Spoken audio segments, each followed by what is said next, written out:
A ver.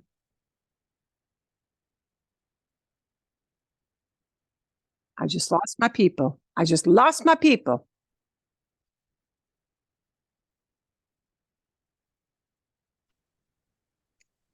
Lo siento. Sorry, guys. My internet cut out. Must have. Ah, que lío. Sorry about that, guys. Technical glitch. I'm going to wait.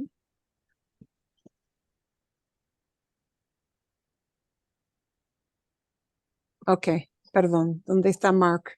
Hopefully Mark is coming back in. Here, aquí viene Mark. Here goes Mark. Okay. Ah, la culpa es mía. That is a fault on my end. Okay, bien. Let's take a look at our estar stuff. Our estar stuff. Lo siento mucho. Sorry about that, guys. Technical problems. Okay. So, but you get the idea, that idea of a word as basic as bueno. Yeah. Can flip to either ser or estar. When we talk about foods, yeah, there are different connotations with that. Okay, so let's take a look. Let's take a look, and I'm going to shorten this a little bit by giving you a quick clue. When we talk about these words, cloudy, nublado, emocionado, excited, abierto, open, cerrado, closed, lleno, full, disponible, available. These are mostly going to be used with estar. And why would that be? Change. They're all things that are easily changeable, easily subject to change. Okay. Easily vary from the external, afuera, from the outside, from fuera, right? From the outside. They're external kind of conditions. They are highly changeable. Okay. Entonces, como decimos, how would we use this with nublado? El cielo está nublado hoy. El cielo está nublado hoy. The sky is cloudy today. Sí. Está nublado. It's cloudy. It's cloudy. We can even just, reduce it to that. Está nublado. It's cloudy. Right? Bien. Vale. Emocionado. The word for excited.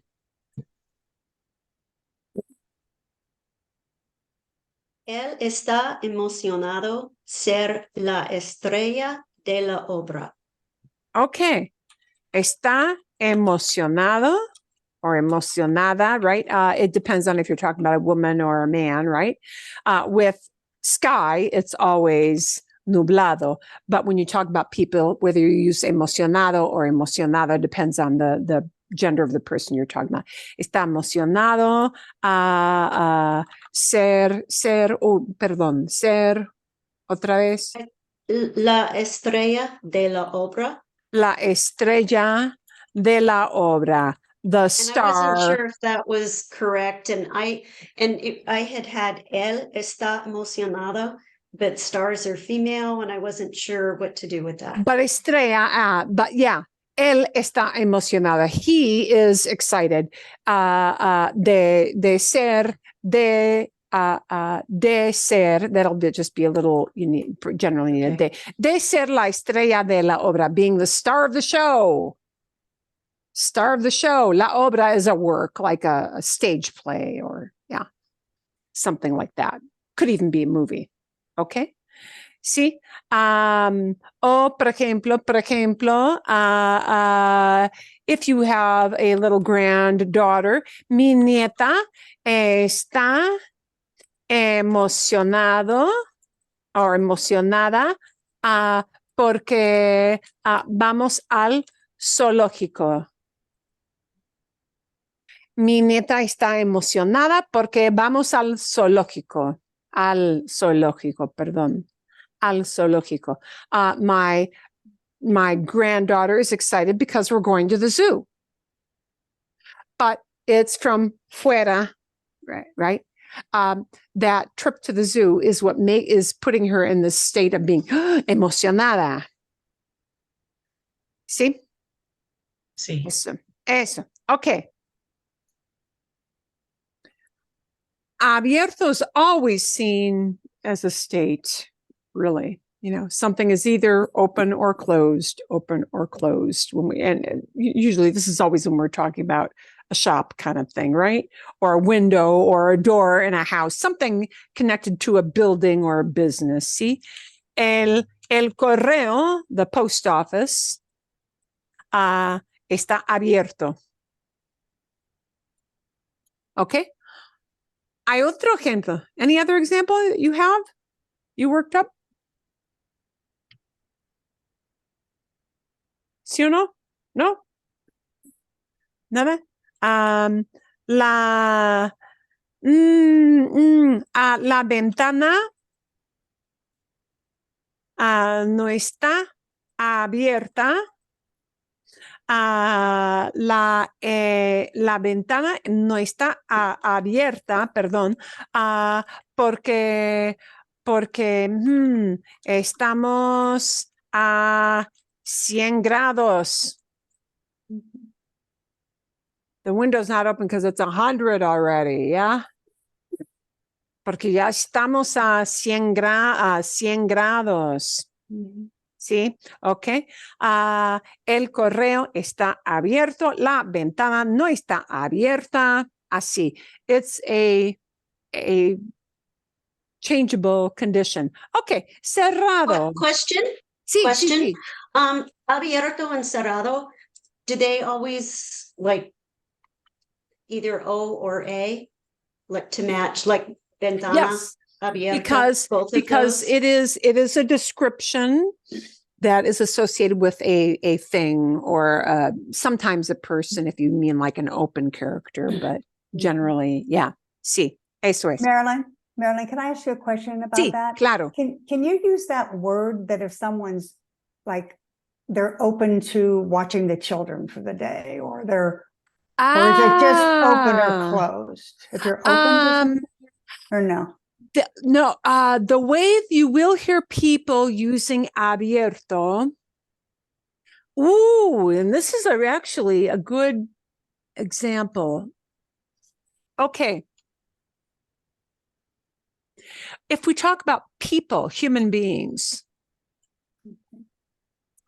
and somebody might say, es fácil hablar con Alberto. And notice how this is not going to be está.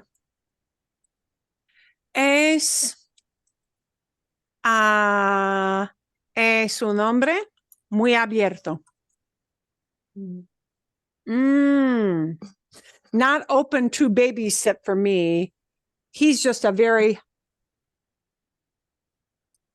open, like easy to talk to, extroverted, warm kind of person. Yeah. But notice how that is very different. Es un hombre muy abierto. He's a very open person, meaning, boy, he's approachable. He's easy to talk to. Is very different from the state of, and look, es un hombre muy abierto. Part of his human nature is anybody can walk up to him and tell their story. Yeah. He can talk with anybody. He is warm with everyone. Es abierto. But he's like that from the inside out. He's always that way. You're somebody sleeping in the street, or you're the richest guy in the world who wants to talk to Alberto. He treats you all the same. He is easy to talk to and warm to everybody. Es muy abierto. Okay. Is Thank very different from el correo está abierto. The post office is open. It's not always open. They close down at night. See? Alberto's, his nature is that he will treat everybody nice and open and welcoming. That is what abierto means. Abierto means somebody who is open to everybody. They are warm. They will are easy to talk to. Okay? Bien? Bien. Hay gran diferencia. There's a big difference. So look, we're already seeing how generally most of the time you're talking about like a place of business being open or shut, or an entrance into your house, be it a window or a door, might be open or shut. But somebody being nice to everybody that's part of what this guy is like. Yeah. Es abierto is a very different meaning when we talk about a person from está abierto when we're talking about a place or an entryway into your home, into a building. Mhm. And again, this gets into the ser estar thing. Okay. So Okay. cerrado, like abierto, most of the time you're going to hear it with estar. So it'll be something like what? Well, I had an example that I wondered if you could use ace with. Okay. So I had la tienda es cerrada cada día de 10 de la noche hasta a las 6 de la mañana. And there was probably a lot of grammatical And that'll incorrections that'll in have there. to be está. You're using abierto, right? Cerrada. Cerrada, perdón. Sí, So cerrada. I wanted to say, like, the store is closed every day from 10 at night till 6 in the morning. Sí, sí. La tienda está cerrada desde las 5 de la tarde hasta las 9 de la mañana. It's closed from 5 till 9 in the morning. So even though it's always closed, it's just estar. It's the state. It's not always closed. It's open from 9 to 5. Okay. It's closed from 5 till 9 in the morning. Yeah. It flips between those two states. So the flip side would be la tienda está abierta desde las 9 de la mañana hasta las 5 de la tarde. Bien? ¿Sí? Ok. Vale. Pero la tienda está cerrada desde las 5 de la tarde hasta las 9 de la mañana. Eso es, sí. And that is like an on-off toggle switch, really, right? Let's take a look at lleno, full. La casa está llena. La casa está llena. La casa Oh, está... taza. T-A-Z-A. Sorry. Cup. La taza. Sí, está llena. La casa está llena. The house is full. No. Cup. Oh, la taza. Perdón, taza Yeah, con I may T. not have Sí, la enunciated well. la taza está llena. Sí, perdón, sí. The cup is full. Exacto. The cup is full. Sí, el vaso está lleno. The glass is full. A drinking glass. Sí, bien. Sí.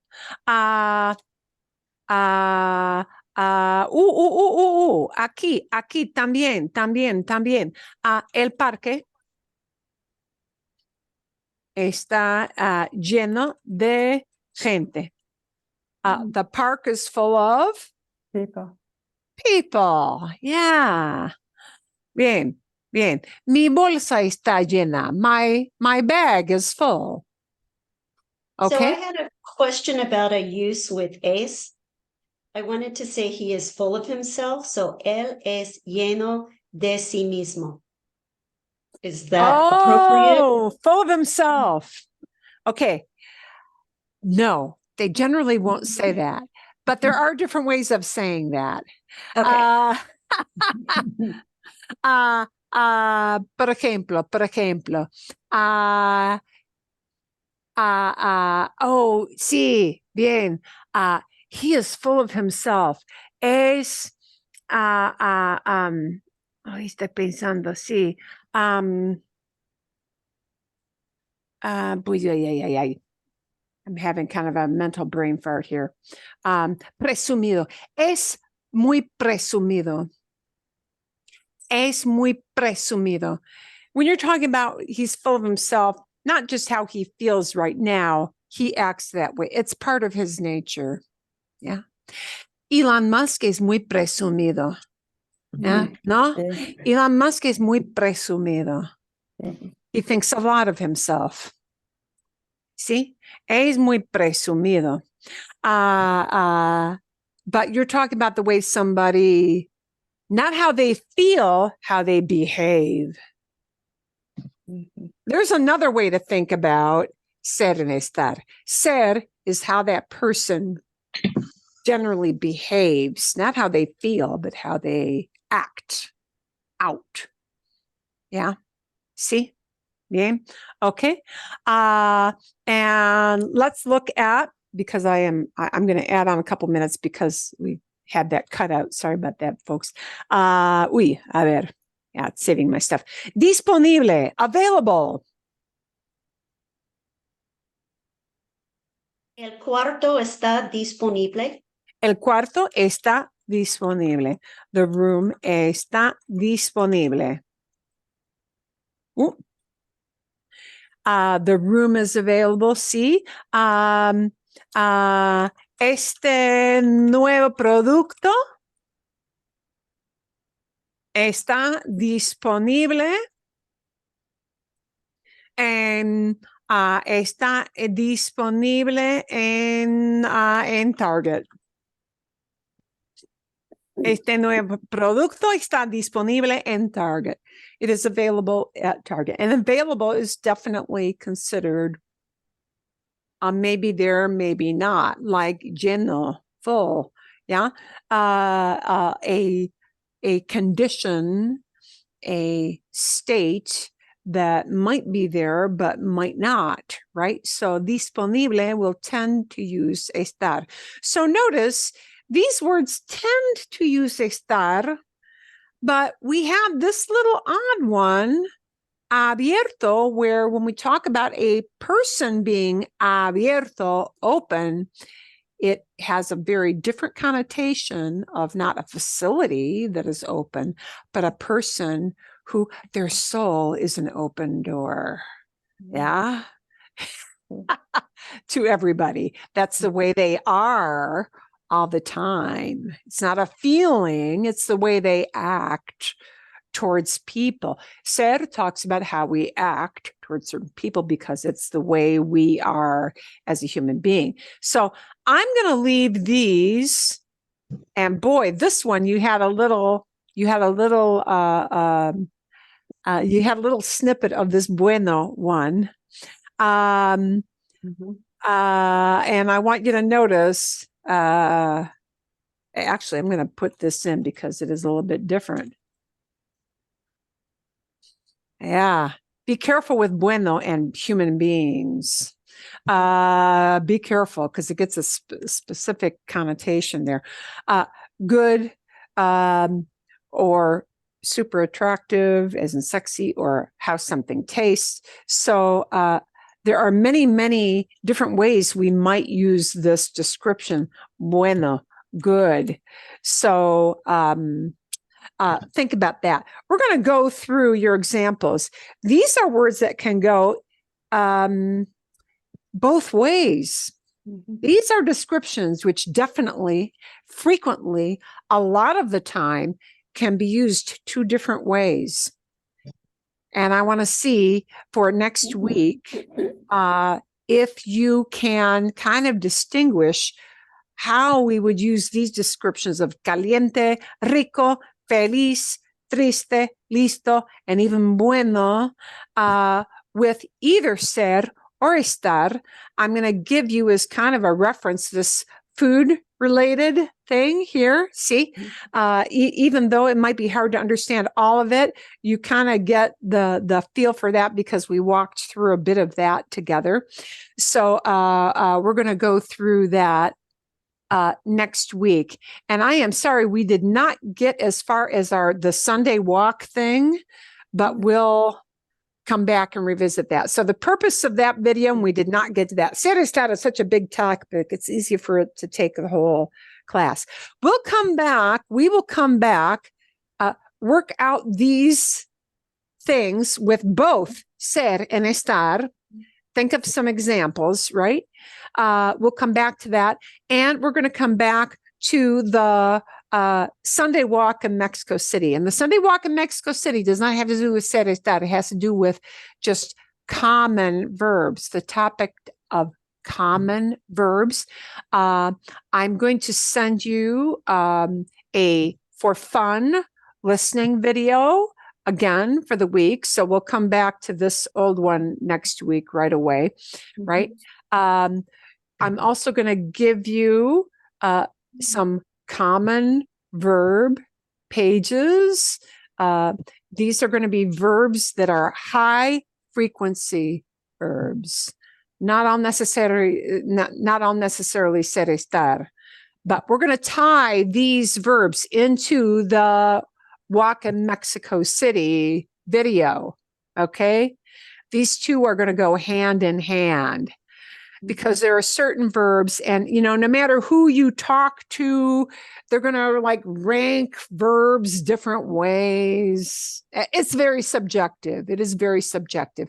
But there are certain verbs in Spanish that for the beginner, or even for the veteran, really, you'll just hear these verbs because they're high frequency. And we have them in English as well. Have, am, is, are.